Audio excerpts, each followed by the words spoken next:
देखिए, ऐसा है, हर व्यक्ति समाधिष्ट होकर के 2 घंटे 4 घंटे बैठे सुबह या शाम, ऐसा सबके साथ संभव नहीं हो सकता है।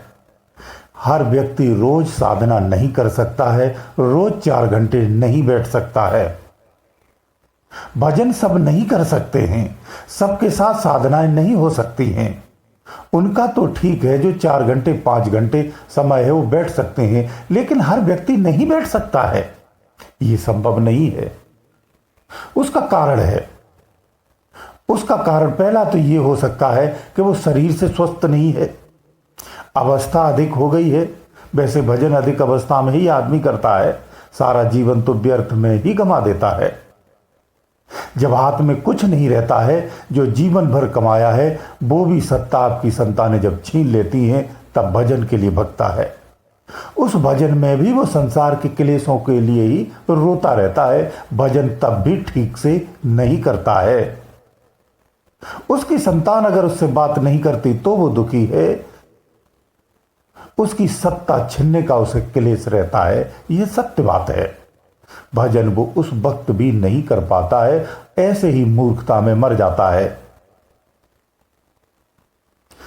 सबसे भजन करना संभव इसलिए भी नहीं है, संसार की जिम्मेदारियां होती हैं, संसार के कर्म होते हैं। जैसे कोई किसी व्यापार करता है या कोई नौकरी करता है, अगर कोई नौकरी करता है तो उसके पास समय बहुत कम होता है, उसके पास समय होना बहुत मुश्किल है, क्योंकि उसे नौकरी में ही टेंशन अधिक रहता है, उसे व्यापार में भी अधिक टेंशन रहता है, वो हर क्षण उसी में लिप्त रहता है। इसके अलावा घर की तमाम जिम्मेदारियां होती हैं, यानी भाग दौड़ का जीवन है। वर्तमान में ऐसा ही जीवन है और अधिकतर लोगों का इसी तरह से जीवन व्यस्त है। तो इस व्यस्त जीवन में आप 2 घंटे 4 घंटे बैठ कर के साधनाएं करेंगे, ये संभव भी नहीं है। अधिक व्यस्तता अगर जीवन की है और जीवन में अधिक तनाव है, तो आप 4 घंटे समय निकाल भी लेते हैं तो भी आपसे भजन नहीं होना है, आपका ध्यान नहीं लगना है। ध्यान लगाने के लिए मानसिक रूप से स्वस्थ होना बहुत आवश्यक होता है, चिंता मुक्त होना बहुत आवश्यक होता है, विचारों का शून्य होना आवश्यक होता है। ध्यान तभी तो लगता है। ऐसा तो नहीं है कि चलते फिरते 10 मिनट बैठे और झट से अपना ध्यान लगा लिया, भजन हो गया, फिर अपने काम में लग गए। ऐसा संभव नहीं होता है। इसलिए संसार में हर व्यक्ति साधना नहीं कर पाता है, संभव नहीं होता है। भजन न करने वालों की संख्या अधिक होती है। संतों को उनकी चिंता होती है, संत कहते हैं कि उनका कल्याण फिर कैसे होगा। प्रश्न यहां यह भी आ जाता है। तो जो भजन नहीं कर पाते हैं, जो साधनाएं नहीं कर पाते हैं, गहरे ध्यान में नहीं उतर पाते हैं, क्या उनके जीवन का कल्याण नहीं होगा? उनका कल्याण फिर कैसे होगा? इसमें कुछ आस्तिक भी होते हैं, कुछ नास्तिक भी होते हैं। नास्तिक को अगर एक तरफ छोड़ करके केवल आस्तिक की भी अगर बात की जाए कि वो भगवान को मानते हैं, भगवान की वो कभी कभी पूजा भी कर लेते हैं, वो दिल से ही याद कर लेते हैं और अपने कार्य में व्यस्त बने रहते हैं, उनके पास समय नहीं है कि वो कोई पूजा पाठ भजन करे, तो ऐसे में उनका कल्याण कैसे होगा, ये प्रश्न उठता है। तो देखिए, ऐसा है, उनका भी कल्याण संभव है, 100% संभव है।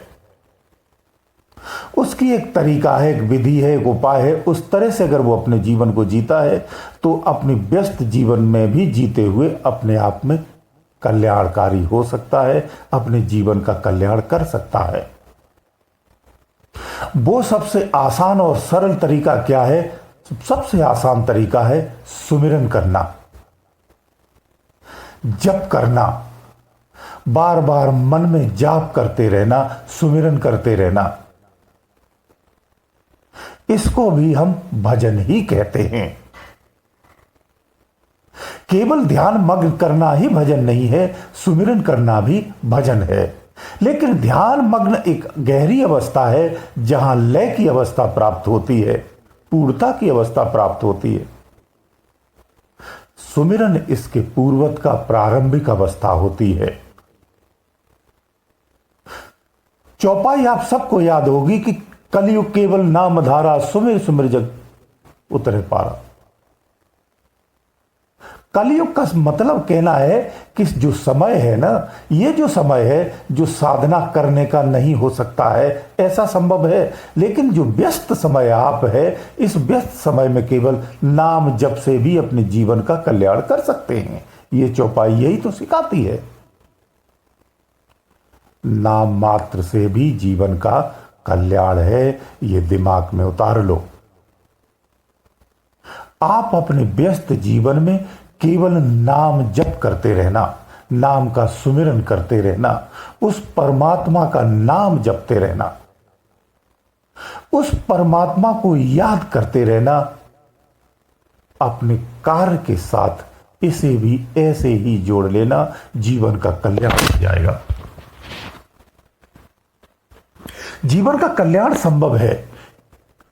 नाम जप किसका करना है ये याद रखना, ये भी पहले समझ लो। लोग तो अपने पीपर वाले बाबा का याद करने लगते हैं, अपने थान वाले बाबा को याद करते हैं। ये जीवन की कल्याणकारी नाम नहीं है। संसार में जो आपके साधन के रूप में, व्यवस्थाओं के रूप में, जो आध्यात्मिक और भौतिक दोनों यानी सूक्ष्मत और स्थूलवत जो चीजें मिली हैं, वो आपकी व्यवस्था के लिए हैं। इनका सुमिरन करने से आप यही के हो जाएंगे। ये कान खोल के सुन लो, ये याद रखना। इन व्यवस्थाओं से प्राप्त जो चीजें हैं, इन्हें आपको सुमिरन नहीं करना है। इन व्यवस्थाओं के परे जो चेतन है, जो ब्रह्म का नाम है, जो परमात्मा का नाम है, जो ईश्वर का नाम है, जो भगवान का नाम है, उसे याद करना है। वो नाम इन व्यवस्थाओं के परे है, इस संसार के परे है, इस ब्रह्मांड के परे है, उस सत्ता का नाम है। उसे याद करना है। जो अवतारों के साथ नाम उत्पन्न है, इन नामों से कुछ नहीं होने वाला है। स्पष्ट कहता हूं, समझ लेना, यहीं मरोगे और यहीं जियोगे, यहीं रह जाओगे। इस जीवन से मुक्ति पानी है तो चेतन नाम का सुमिरन करना है। जो बाड़ी से रखे हुए नामों को जप करने से कल्याण नहीं है। चेतन नाम आपके जन्म के साथ आपको मिला हुआ है। जो संसार रूपी व्यवस्था दी है, जो संसार की व्यवस्था रूप में तमाम शक्तियां आपको प्राप्त हैं, इन शक्तियों के परे एक शक्ति है। इस शरीर के परे जैसे आत्मा है, इस आत्मा का भी एक नाम है, एक शक्ति है, क्रिया है। उस पार ब्रह्म परमात्मा का नाम जप करना है। बस कैसे करना है इसे भी समझ लो। जैसे आप दिन का कोई भी कार्य करते हैं, कुछ भी कार्य करते हैं, आप नियम बना लो कि जैसे ही वो कार्य आप प्रारंभ करेंगे, उसी कार्य के साथ मन ही मन इसका सुमिरन करना है। ध्यान रखना, मन ही मन सुमिरन करना है। आपके बगल में बैठा व्यक्ति भी नहीं जान सकता है कि आप क्या कर रहे हैं। आप सुरक्षित रूप से सुमिरन कर सकते हैं, क्योंकि संसार में हर जगह ऐसा माहौल नहीं होता है जहां आप खुले रूप से सुमिरन कर सकें। लोगों को कहीं कहीं पसंद भी नहीं होता है। नास्तिक लोगों के अगर मध्य में आप बैठे हैं, अगर वहां सुमिरन करते हैं, तो हो सकता है आप हंसी के पात्र हों। लेकिन वो अलग की बात है, उससे हमें बेफिक्री होना चाहिए। हमें तो अपने अंदर में ही जप करना है, सुमिरन करना है। जैसे ही कार्य कोई भी प्रारंभ करना है, इसी के साथ मन ही मन सुमिरन करना है। बस इतना करते रहना। सिर्फ अगर इतना ही आप करते रहना, निश्चित रूप से आपके जीवन का कल्याण हो जाएगा।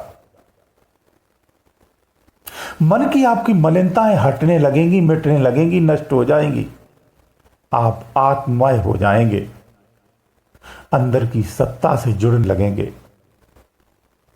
तो बहुत सारे लोग ये कहते हैं कि सुमिरन कब तक करना चाहिए, कब तक करते रहना चाहिए। आखिर सुमिरन करने का भी एक निश्चित समय होगा, वहां तक करना है, उसके बाद फिर इसे रोक देना है।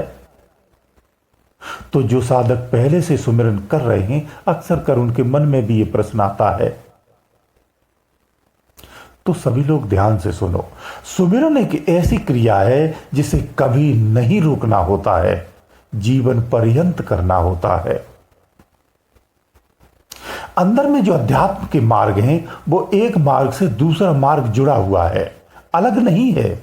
लेकिन मार्ग अलग अलग नहीं है, मार्गों का माध्यम यानी तरीके अलग अलग हो जाते हैं, या स्टेप कहें। एक मार्ग प्रथम है, फिर दूसरा है, फिर तीसरा है, जुड़े तीनों से हैं, लेकिन थोड़े थोड़े से टुकड़ों में है या कर्म में है, थोड़ा सा परिवर्तन के साथ है, इस तरह से भी कह सकते हैं। तो प्रारंभिक अवस्था हमारी सुमिरन से ही होती है, शुरुआत हमारी यहीं से की जाती है। सुमिरन करना जैसे नर्सरी में बच्चा बैठकर के पढ़ाई प्रारंभ करता है और डिग्रियां बड़ी बड़ी लेता है, ऐसे ही सुमिरन होता है।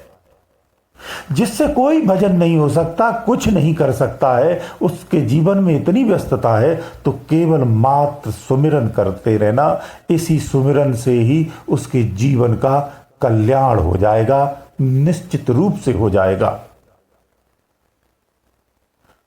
गुरुदेव दयालु।